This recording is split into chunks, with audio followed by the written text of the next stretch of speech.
कराची में बारिश तो रुक गई मगर शहरियों के अब भी सड़कों पर रुलने का सिलसिला जारी है। जगह जगह पानी जमा होने से सड़कों पर शदीद ट्रैफिक जाम है। अहम शाहराहों पर बम्पर टू बम्पर ट्रैफिक से लोग परेशान हो गए हैं और साथ ही साथ काम काज के लिए निकलने वालों को बड़े इम्तिहान का सामना करना पड़ा है। कुरंगी क्रॉसिंग और कौज़े बंद है।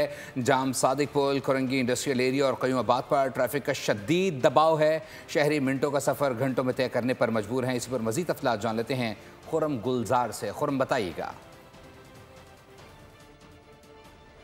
बारिश तो गुजर गई लेकिन शहर में ट्रैफिक जाम का मसला हल नहीं हुआ।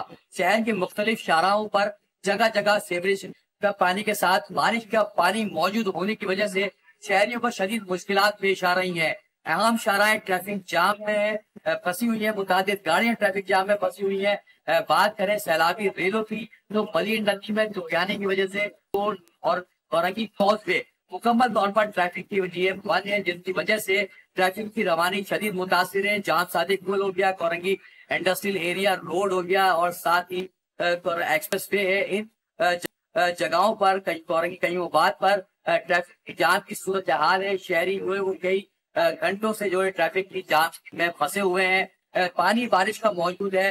तो जिला इंतजामिया के साथ साथ मेयर कराची का दावा जो है मुसलसल सामने आता रहा कि कहीं सड़कों पर बारिश का पानी मौजूद नहीं है, लेकिन हमने देखा कि मुतादिद ऐसी शाहराएं मौजूद है जहाँ पर बारिश का पानी मौजूद है। उनका शिकार है ट्रैफिक जाम में फंसे हुए। दफातर से छुट्टी के बाद शहरी आप बहुत शुक्रिया खुरम अपडेट करने के लिए। सब्सक्राइब करें और बेल दबाएं ताकि कोई खबर रह न जाए।